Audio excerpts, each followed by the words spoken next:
బీసీలంటే వెనుకబడిన తరగతులకు చెందిన వారు కారని ముందుండి నడిపే జనసంద్రమని వారంతా ఐక్యంగా ఉంటే పరిపాలన సుసాధ్యమవుతుందని పలువురు మంత్రులు అన్నారు. తిరుపతి ఇందిరా మైదానంలో ఆంధ్రప్రదేశ్ బీసీ సంక్షేమ సంఘం, అంబేద్కర్ పూలే ఫౌండేషన్ సంయుక్త ఆధ్వర్యంలో నిర్వహించిన బీసీ ఆత్మగౌరవ భరోసా సభలో మంత్రులు అనగాని సత్యప్రసాద్, సత్యకుమార్, సవిత పాల్గొన్నారు.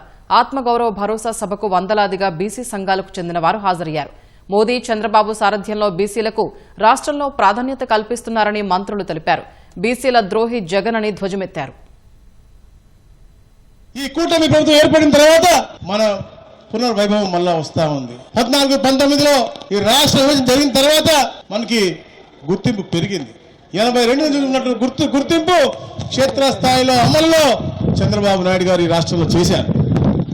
గత పరిపాలకులు ఏదైనా ఉంటే మనం ఓటుగా వాడుకున్నారు తప్ప ఎక్కడ కూడా మన గురించి ఆలోచించలేదు. మన ఆత్మ గౌరవం దెబ్బతీసే విధంగా పెట్టారు.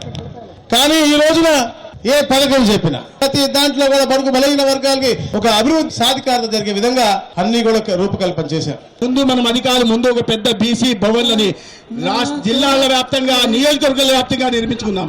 దాని తర్వాత కులాల వారిగా నిర్మించుకున్నాం. ఎందుకంటే అందరికీ న్యాయం జరగాల.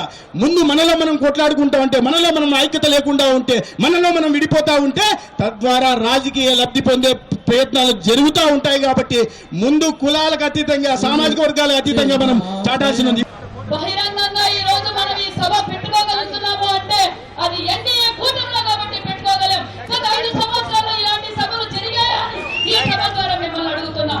ప్రశ్నిస్తే కేసులు, చంపుకోవడాలు, బెదిరించడాలు, దోచుకోవడాలు, దాచుకోవడాలు జరిగాయి తప్ప మన బీసీ బిడ్డలు అన్ని విధాలుగా నష్టపోయింది.